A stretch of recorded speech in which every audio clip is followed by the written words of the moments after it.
Hey guys, Rexasor here and welcome to Patch Notes. Today on the 6th of May 2025. It's a bit of an earlier Patch Notes, hopefully I'll get this out earlier. If not, then you'll get it exactly on time. But it's early for me because I have some training to do today for my job. So I won't be able to record it under the usual pretext. So... how's it going? I hope everyone's doing okay. It's been a busy week for me since last week. Trying to remember exactly why that is. I know there was a lot of stuff just going on in general. I think the actual Tuesday, Wednesday, Thursday was actually not that busy in the scheme of things, other than the usual Baldur's Gate 3. I think that was about it. It's been a mellow week last week in general. It was kind of just normal, I think. And then Friday came along. I went into the office on Friday, which is very unusual for me because I'm taking a lot of time off here in May with everything that's going on. So I need to make up my office hours and office days in that way. That's completely irrelevant work-related stuff. Then Friday I actually went to play some Warhammer 40,000 for the first time in a very long time. With my new army on top of that. Played against Andrew. It was a lot of fun. We had Aaron cheering us on from the sidelines. But yeah, it was really, really chill. My new army was very fun to play. I made a ton of mistakes, which I kind of facepalmed a lot. It's just getting to know these new rules and the new interactions. It was very much, I don't want to say it was an uphill struggle, but it was very much clawing myself out of defeat. I still lost. I couldn't call myself out fast enough, I guess. But it was very indicative of how powerful my units are that I was able to even continue fighting after the devastating first turn that Andrew had. And yeah, I made a bunch of mistakes, but it was a good game. I really enjoyed it. I feel like playing against this army is always really difficult because of how much damage output they can do, so you're trying to deal the most damage to them as possible to prevent that from happening. And I can see why it's frustrating for a lot of players who don't have because in effect it is a stat checklist. It's if you don't have the firepower, if you don't have the stats, it's going to be very difficult for you to deal with me, whereas I'm just bringing models to the battlefield. I'm not thinking much.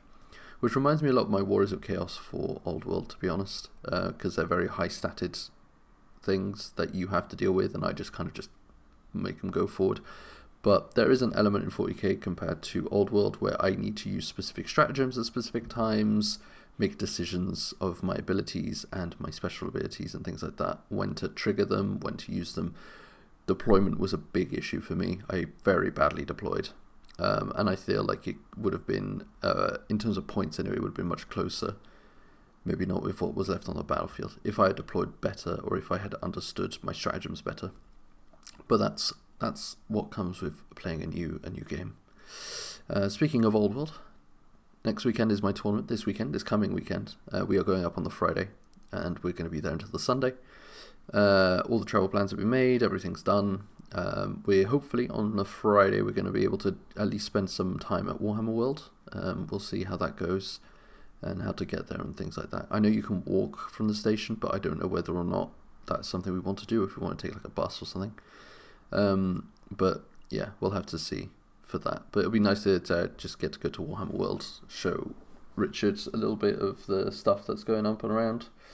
And maybe if they've got some specific things in the shop, I might be getting some stuff. But at this point, I'm trying not to spend anything on Warhammer this month. I've got so many things that I have to buy, specifically travel, train tickets, hotel stays, that kind of stuff. So we'll see.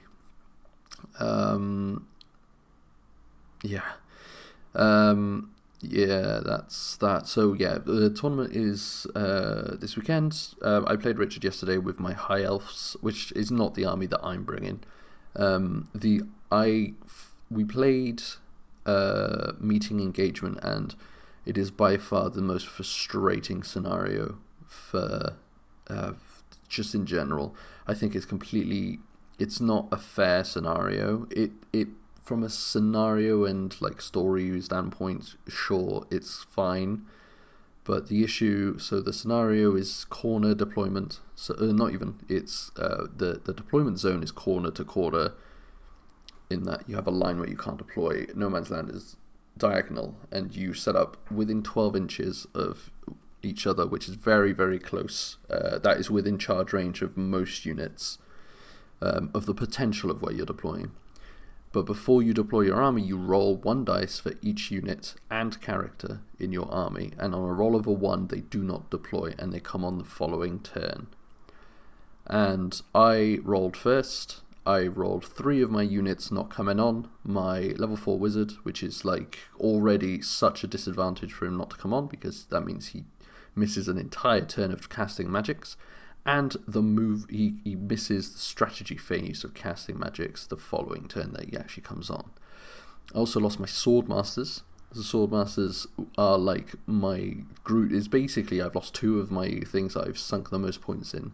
The Swordmasters, which is a big unit of killing things, and the magic, which is not only something that can kill things, but also something that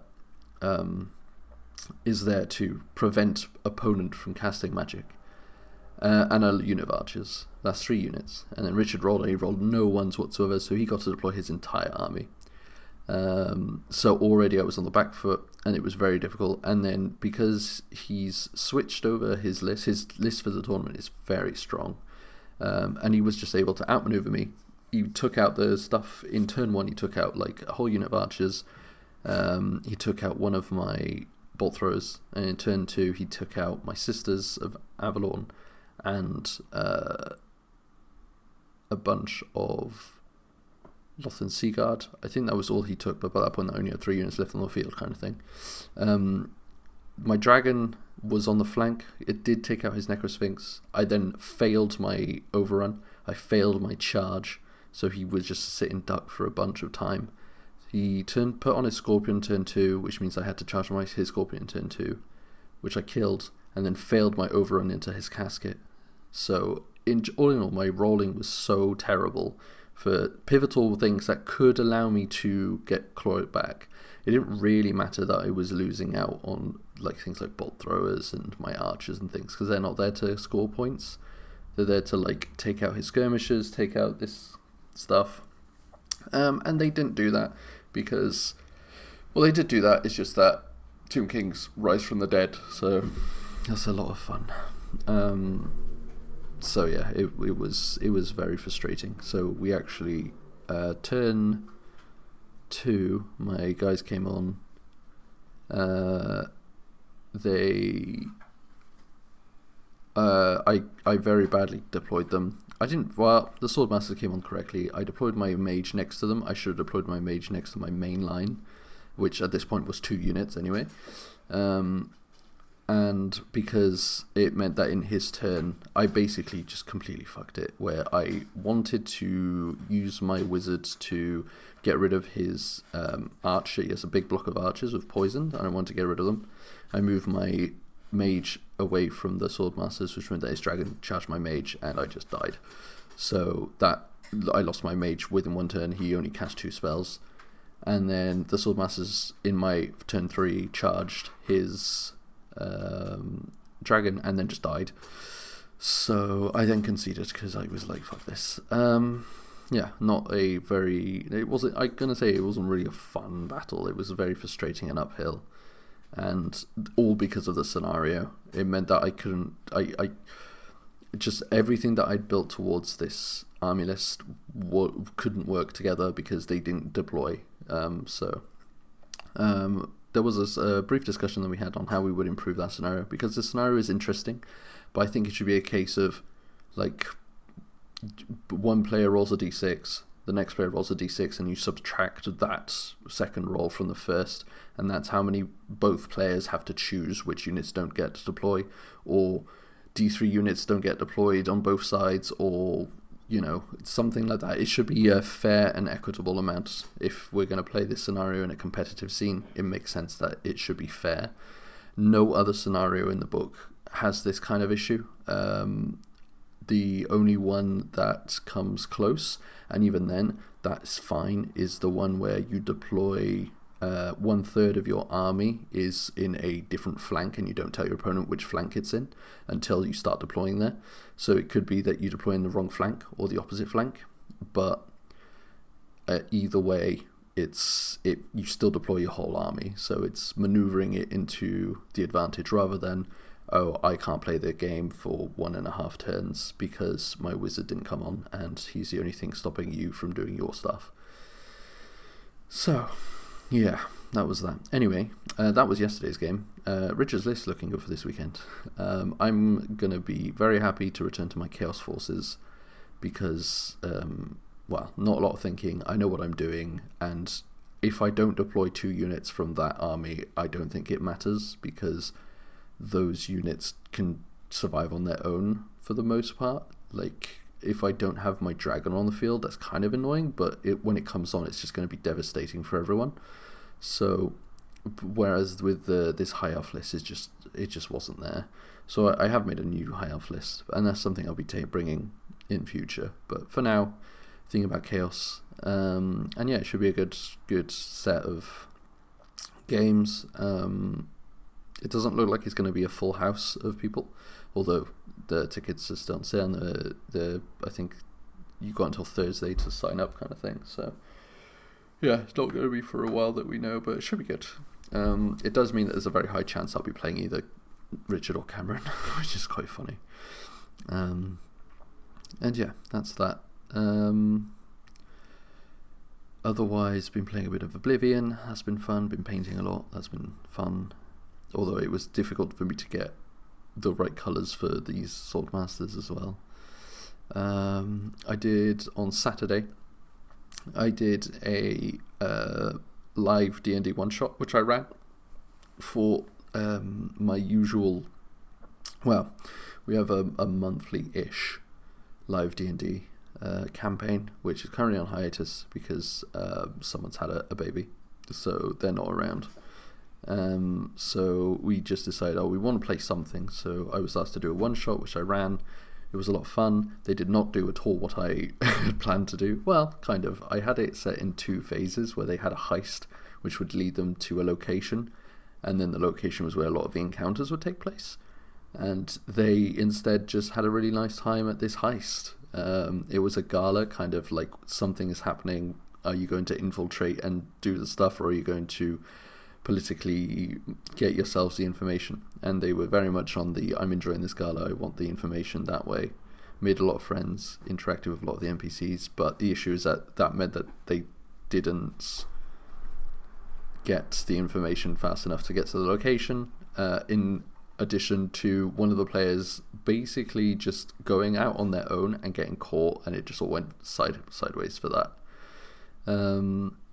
So yeah, they ended up causing a big murder, which then led to the dominoes ticking and the complete eradication of that part of the world. So, nice one, guys.